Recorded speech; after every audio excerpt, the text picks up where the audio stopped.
Hi, my name is Adil and I'll be providing a presentation on my final scout report for Odense Boldklub, also known as OB, who are a Danish top tier side in the Superliga. And this is a presentation and project that I have been progressing across the last 6 months, supervised by Sharp Focus Advisory. So I'm just going to go through some of the slides because it's quite detailed. This is just a task overview of how the last 6 months have been, what the program has involved. So we split into 4 modules. The first module mainly about the basic video scouting, understanding the focus team, how they play, certain players, strengths and weaknesses of the team. And then going through a benchmark of the Danish first tier, Danish second tier, and also the Swedish second tier. The main aim being to produce reports and create some sort of database so that at the end of the project to be able to provide recommendations to OB on players that I believe need to be recruited. So creating shadow teams also being one way of showing the most talented players that I have reported on. Module 2 was mostly around same sort of thing, but just mainly around the youth talent. So the Danish under 15 and Danish under 17s were observed. The only difference being in this case on a weekly basis, I'd also have to provide player cards of the most talented players.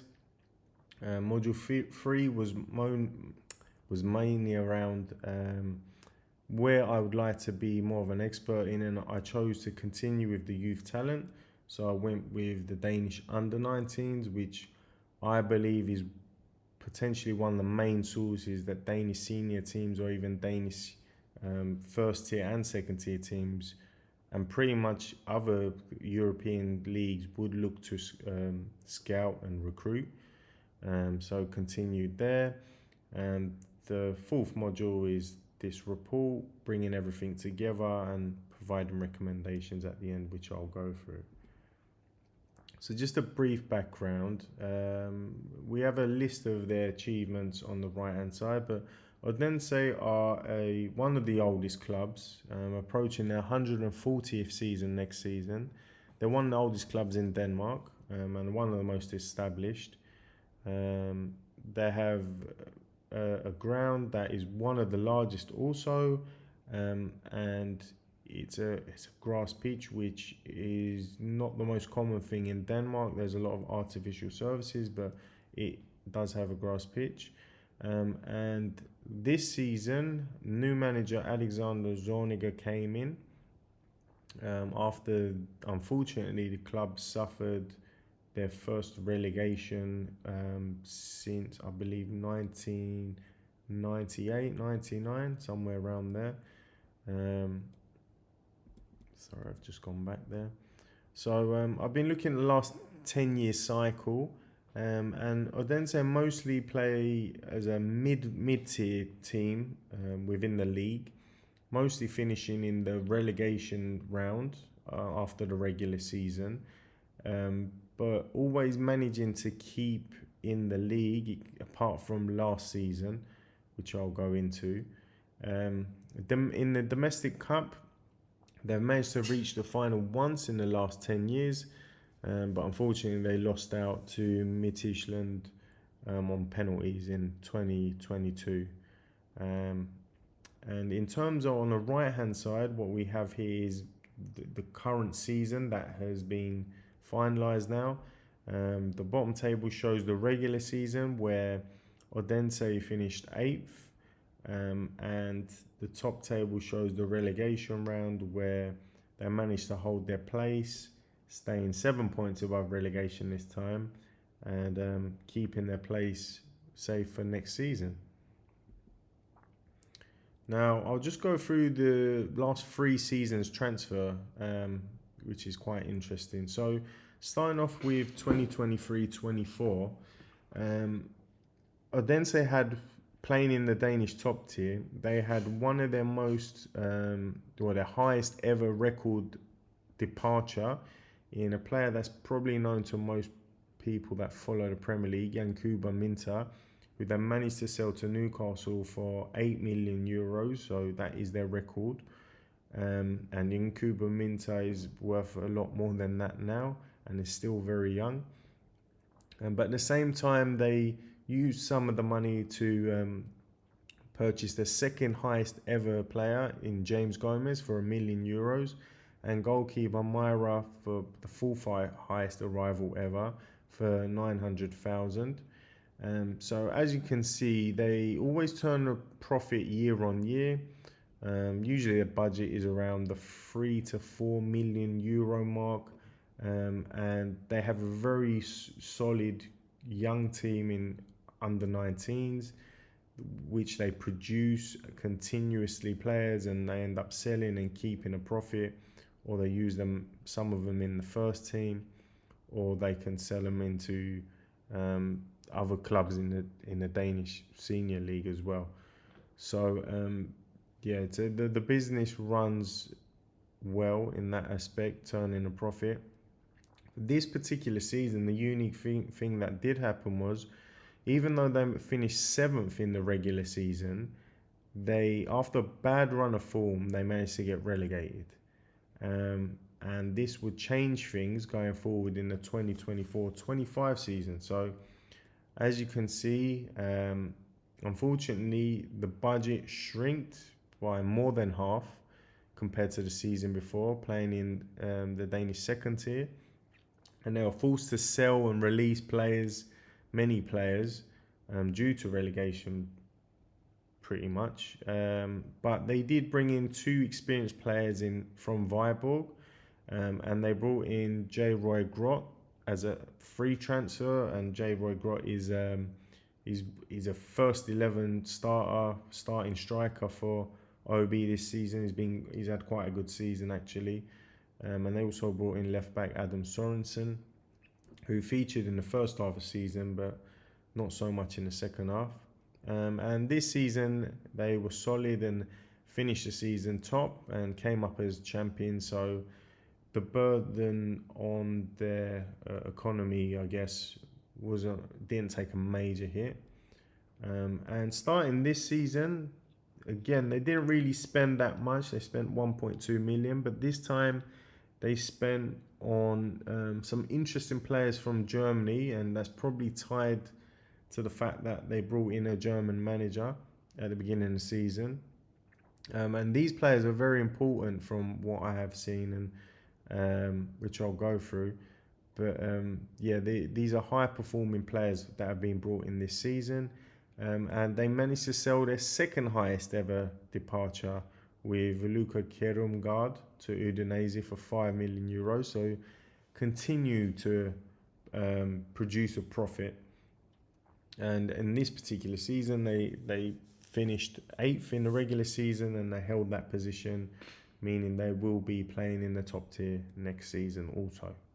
So this just gives you a good idea into, in terms of expenditure, they rarely go above 700, 800,000 euros per player. And if they do, they'll buy that player once. And in terms of sales, they probably sell more than the total of their rivals, and they always produce some sort of profit from what I have seen so far.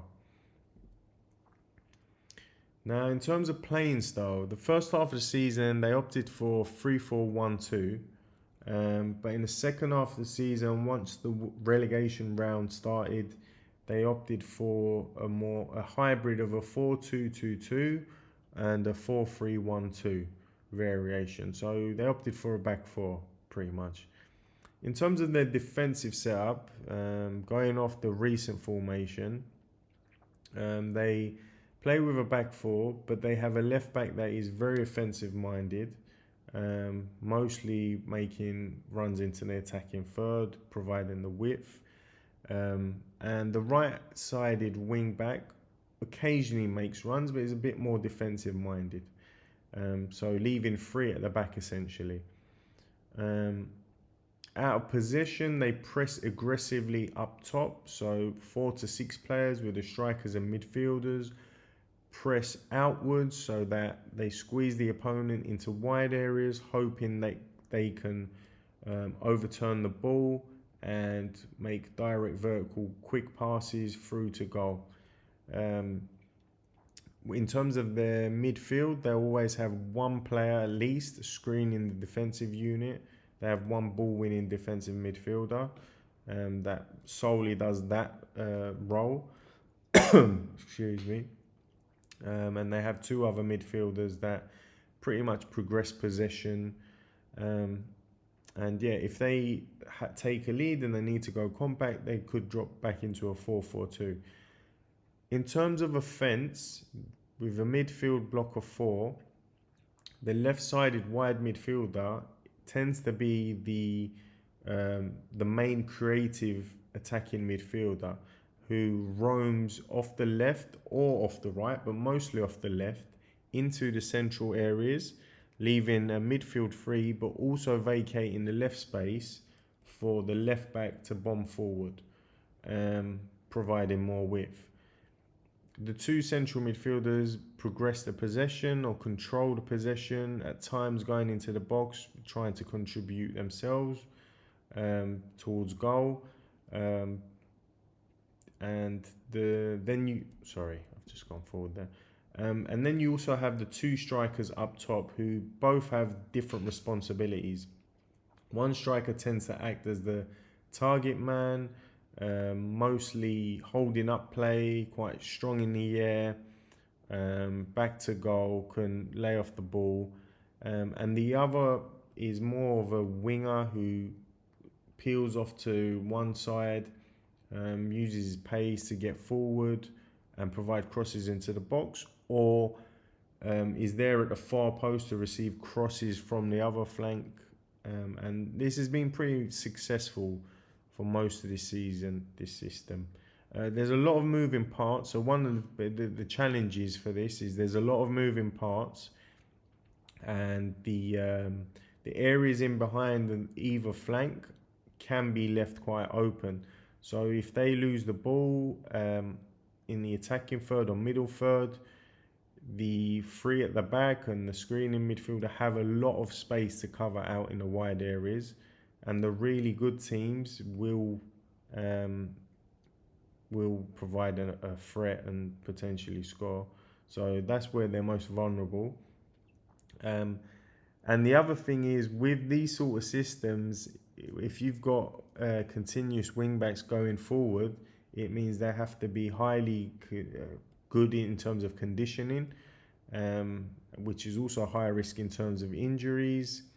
And they also have to be good crossers of the ball. Now, I believe in the first half of the season, although the manager went with the system he preferred, in the second half of the season, maybe due to energy, or maybe he wanted to keep it more compact, he went with this back 4 system instead. But in the end, it's paid off. So that's good management at the end of the day. Here I have the positional KPIs of a 3-4-1-2 for the system. So just responsibilities of each player in each position that I believe needs to exist. So as you can see up top, I've got the target man with hold up play, aerial presence, finishing, passing, etc. On the other striker has more of offensive runs, good movement off the ball, finishing. And yeah, so that's pretty much that. This is the squad for the 3-4-1-2 formation that I witnessed. Now, what I will say is, as you can see, there's different color coding here. Now, I've provided a key at the bottom of the picture, and the 2 things I want to point out is, firstly, where the player has their number and a highlighted color, whether it be blue, green, yellow, red, this corresponds to the point of view from me as a scout, as a recruiter, not from the point of view of the manager. So in my case, for example, I have 4 players that I have marked blue here. Fieta Arp, Max Adam, Ismaila Ouadrago, Julius Berthel Asco. These are the 4 that I believe are key players and top players within the team. And then you have certain players that I believe are first team players that are in green. And then there's certain players that I believe will eventually be rotation players or players that mostly on the bench, or that I believe probably maybe because of their age. Giving an example, for example, is Rasmus Falk. Rasmus Falk in central midfield, number 8. From the manager's point of view, and if I was looking to, from a coaching point of view, Rasmus Falk is very experienced, very important to the team, and potentially seen as a key player playing every game. But from a recruitment point of view, because of his age and, you know, the position he plays, I see him more as a rotation player going forward that will probably need to be replaced at some point. So again, these are my views. Those in red are players that are either out of contract or barely ever play. And I've also included the most talented OB U19 players that I've seen that have yet to feature, which I'll come on to as well. And the other thing I wanted to point out with the highlighted text is the red highlighted text are the ones that have a contract coming to an end this season, or maybe even retiring, or maybe under 21s that have never featured. And purple, there's only one player in this particular diagram, and that's Theo Sander, the backup goalkeeper, who's on loan from other clubs. And the green are players that are out on loan. So the left wing, Marcus Jensen, who's out on loan to Utrecht under 21s, and Jules Sandberg, who's out on loan at Middelfart. Now, going forward, positional KPIs of a 4-2-2-2. This is the most recent formation and what I believe OB will potentially continue going with next season. So I'm basing my recruitment off this formation, and this would be my squad overview for OB at the moment. Again, the same rules apply as before. These are players that I believe are the top players or should be regular players. And I'll go into more detail later in terms of who I believe, which positions need to be recruited or most vital. Now, this is a diagram of the first shadow team, which is the Danish second tier. Now, the colours again are the same, but this time they correspond to who I believe the top players in the Danish second tier are. And certain players were sold whilst I was reporting on, maybe in the winter window. They have been highlighted in red with the club that they have joined in brackets. As you can see, Osman Ado being the striker, for example, or Alfred Götler, the other striker, who I believe is being transferred to Spanish side Leganes in summer. But there's also a grade here, and that grade corresponds to my personal reporting on these players. So the maximum, the lowest score being 0, and the maximum score being 5, and it's just a product of the technical ability, tactical ability, mental ability, and the physicality that I believe I see from each player, including their game performance on that particular day, and also their potential in terms of their age and the squad they're in, and the level they are at. So that number comes from there, just an average of all the numbers. That's not to say that these should be taken at face value, but players that are 3.8 and above pretty much are the most talented players that I've witnessed in the league. And maybe there's certain other players where I've witnessed that probably need more developing, or etc. So yeah. I've also done the same for the under-19s for Denmark. The only difference here is, again, this applies to the under-19 league. The ones in blue are players that I believe are the most talented players that I've witnessed in the league. Not much changed there outside of that. And in the end, I've provided a final shadow team, which is a product of everything that I've seen. Danish second tier, and the Danish under-19s. I've also included 1-2 that I've seen on the Swedish second tier. There's 3 players here, but I didn't have much of a chance to go into detail with the Swedish the Swedish second tier, but those that I did have enough reports on, I've included here. And this would be my final team that I would recommend. So I would use as like a monitoring list. Now, in terms of recruitment needs for the current or next season, I've done a table here where you can see these are the players that will be there next season. So I've taken out all the players that are out of contract or on loan or going back. And the main 3 areas were goalkeeper, fullbacks, wingbacks, and defensive midfielders that need recruitment by the looks of it. They look a bit light in numbers or a bit inexperienced. Now, a few things to consider. Martin Hansen has an option to extend as a goalkeeper, and also Theo Sander, the goalkeeper that has been loaned in, has an option to buy. So I believe the goalkeeper situation will be sorted out. Whether a new goalkeeper will be purchased or whether they extend or continue, I'm not sure, but it will come to a point where they'll have that solution ready, and there are options there. Leroy Wusu, who is the starting right back, will be leaving at the end of the season for now. Julius Berthel Asku, who's in my opinion a key player, top player in the team, is heavily linked with Werder Bremen, who I believe is still playing a playoff relegation spot, which hasn't finalised yet. So things could change there, but we'll see about that.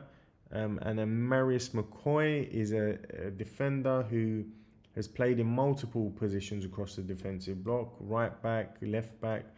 Predominantly plays left back now, but in my opinion, he will eventually play as one of the main centre backs, and has done in previous games that I've witnessed.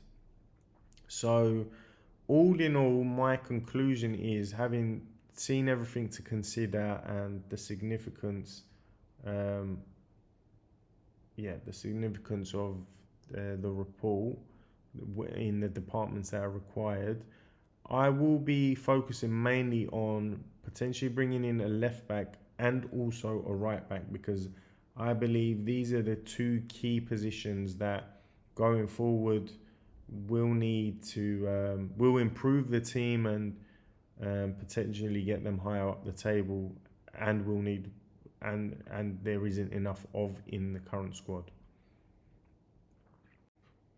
So to start off with, my first player that I recommend, I'll be doing 3 players for left back and 3 players for the right back position. So for the left back position, Christ Tape is the first player from AC Horsens. One of the best left backs I've seen in the league, but can also play as a centre back.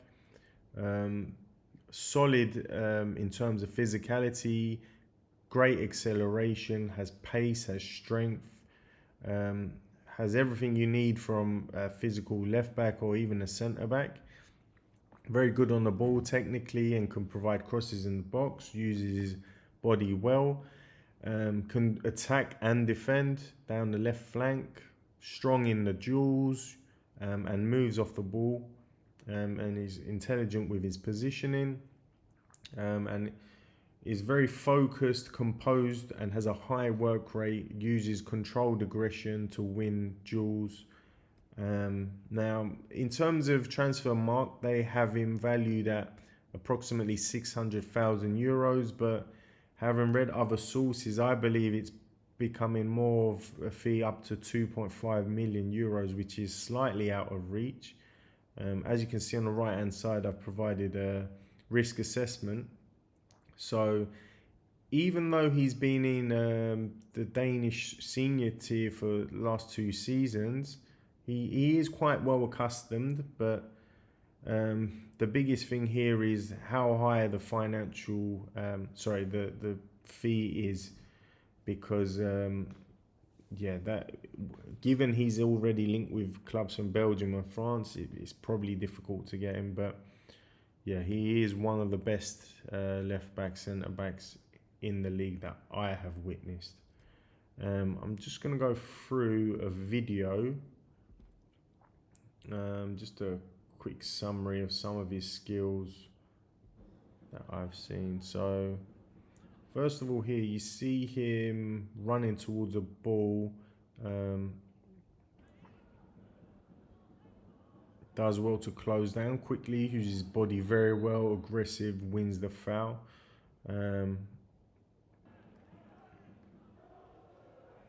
This position here, the opposition team are breaking towards a box. He's very calm and composed on how he controls the ball and plays a pass here. There you go. This particular position,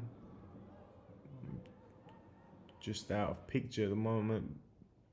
At the bottom, you can see him making a run across to support the team, and he actually provides an assist on this. Great little dinked cross into the box.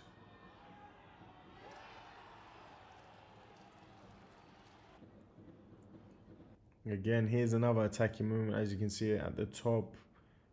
This time an underlapping run on the left flank. Again, controlling the ball well, trying to cross it in there. And given it's the 90th minute and they're 1-0 up, still going, showing great energy. Overlapping there. And provides a cross that ends up hitting the crossbar. So overall, very energetic, solid left back. My second option would be Martin Agnarsson from the Faroe Islands. Now, Agnarsson is more of an attack minded, he's more of a left midfielder, but he does play left wing back also. He is valued at 600,000 euros, but again, I believe that fee is probably going to be slightly higher, up to 1 million. Again, he's one of the most consistent left wing backs I've seen in the league. Has high energy, stamina, great acceleration on the ball. You can see his amount of goals and assists there at the top. Across 32 games, 5 goals, 9 assists, which is quite good for a left midfielder. He's good on the ball, he can pass, he takes the left-sided set pieces or the left-footed set pieces, and he can dribble, and he's good cross on the ball. Makes multiple offensive runs consistently down the left flank and off the ball, and he works hard throughout the game. There's no real risk with Agnarsson, I believe, apart from the fee if it's maybe north of 1 million. But outside that, he's used to the climate, and he would be a hard-working, excellent individual to bring into the team. So again, I'm just going to go through some clips here as well. Here you can see in bottom left. Here you can see in bottom left making a run. Just here, ball's out on touch, and he makes a little bit of space and gets away with the ball, passes it back out. Here is actually a bad example of his defending, because Here you see him in the bottom right hand corner. He gets outdone physically, which is probably his biggest weakness, I would say. Here you can see him. Sorry, just gone back to the start again.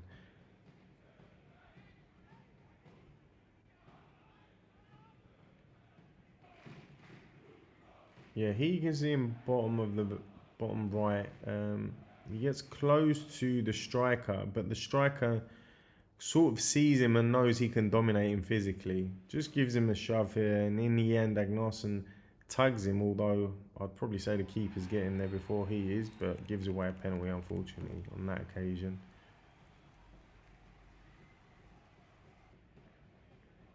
But yeah, this bit, really good control here. Never give up attitude. Great control there, brings it down. Always an outlet on the left side. This is a brilliant example of his distribution. Far post cross here.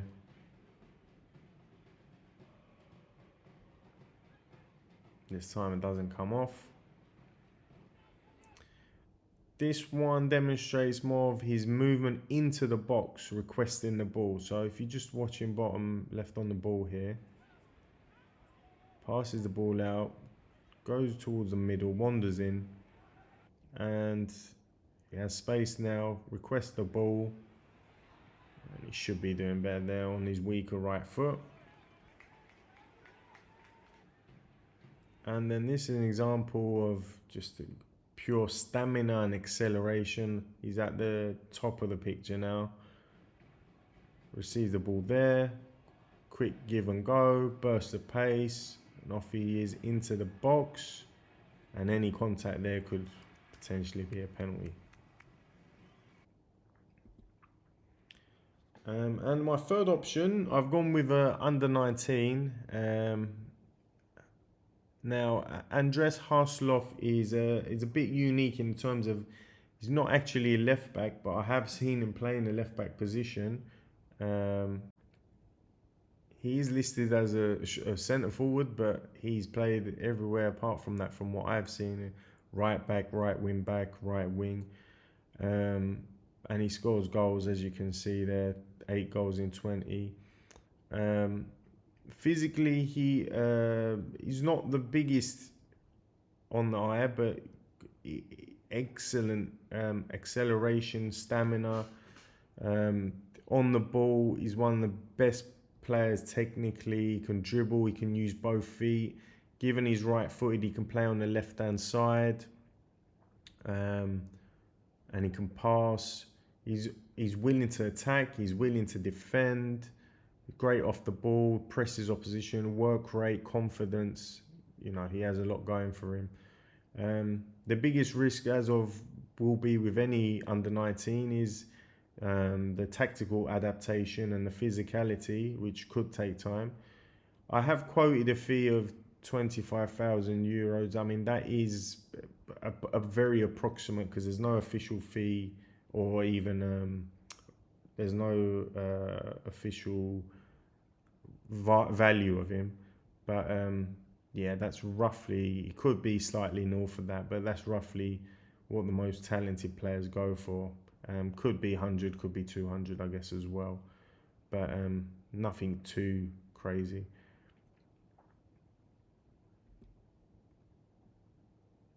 Now here we have again demonstration. Here he is bottom right. He's actually under the roof there, but he's on the ball. Quick acceleration again, movement and underlapping here. As you can see, off he goes. Good ball into the box as well.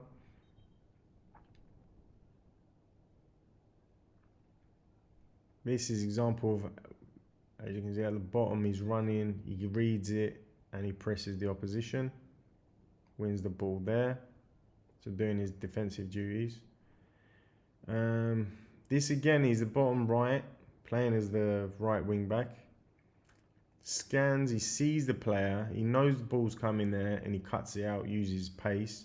Not only does he do that, quick dribble past that player, and the passing doesn't come off for him. And here again, he's bottom right defending. Now, he's given too much space to the number 17 in yellow, as you can see, probably relying on his pace more, but he sees him, tries to track him down, gets done on dribble, but his recovery there, you know, doesn't give up. And that's what you need from a wing back as well. So in terms of right wing back, the first player I have Cornelius Allen. Cornelius Allen, he's got good stamina and agility, not the most physical player. Plays in the Danish second tier. It's good on the ball. He's quite solid. He's comfortable. Doesn't do anything too out of the ordinary. Has good crossing ability here and there. Does make overlapping runs. Good off the ball and is willing to contribute in ground duels as well, and works hard. Again, no real risk in terms of adaptation or tactically. And he's valued at about 600k. Again, we'll go through some clips here. So the first clip, you'll see shields the ball well down here, bottom, as you can see, number 3 in black.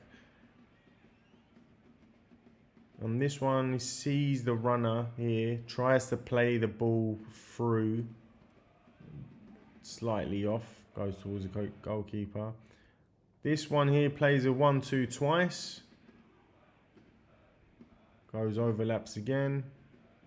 And then that breaks down. Here, slight, in terms of defending, he reads the winger well, tries to cut inside, but he gets done. Doesn't anticipate the chop. He gets done there. So maybe he needs to... his defensive ability, although he's aware, maybe his quickness can let him down. Or lack of quickness, sorry. Here, good control. Again, he delays the pass here. Sorry, I've just gone back there. Yeah, he delays the pass here because he wants to pass it forward again. He does so.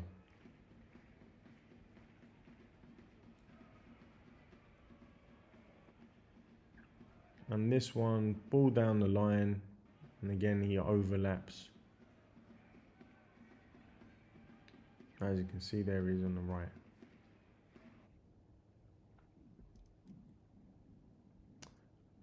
Second player I have is under 19, Adu Boyen. He's only been playing since February, so high risk in terms of adaptation, high risk in terms of because he's under 19, extremely low fee, but one of the most physical and technical players within under 19s is a right wing back, can play centre back as well.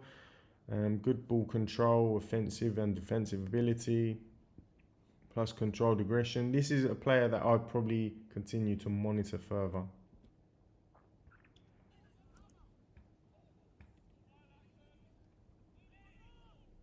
As you can see, he's marking the player there. Good work rate. Does well to not commit a foul and delay the crosser. This part here shows a good cross far post. He has good technique in terms of crossing. And this one, he anticipates 50-50, but he knows he's got the upper hand physically, so he invites the player and just budges him off and then goes for overlapping run. Again, commits to the attack. This time it breaks down, so he goes back.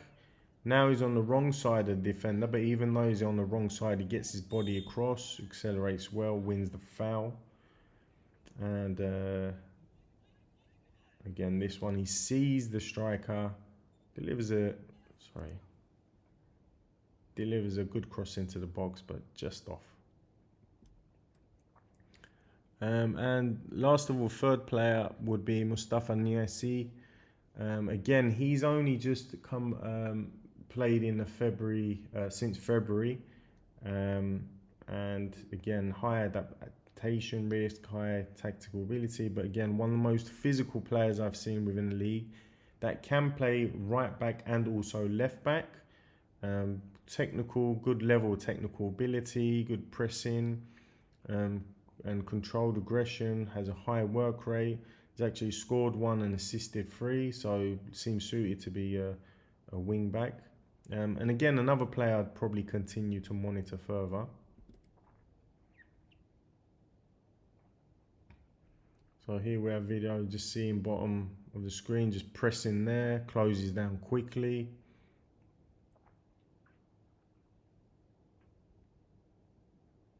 Again, anticipates 50-50, does enough to get contact. Here, good technical ability, controlling, dribbling past a few players. Bit unlucky there. Here shows controlled aggression, so he plays the ball forward and then straight away he's back in the picture. There, really good defending, aggressive but controlled. And this is a last minute attack, shows you great stamina and his ability to cross. As you can see, a good ball, probably should score from there. So overall, my final conclusion is that given the performance, the potential, adaptability, budget, and the fact both of these players have 1 year left on their contract, I would opt with Martin Agnesson as my first choice for a left back position. As for the right back position, I would go with Cornelius Allen, and I believe potentially 2 of them together should become, anything under 1.2 million. The other players, obviously, Christ Tape, the only reason I wouldn't opt for him is probably because of budget alone. And the other 3 are under 19s that still have physical adaptability or adapt to the climate in the country. And that's it from me. So any questions, feel free to ask me or comment.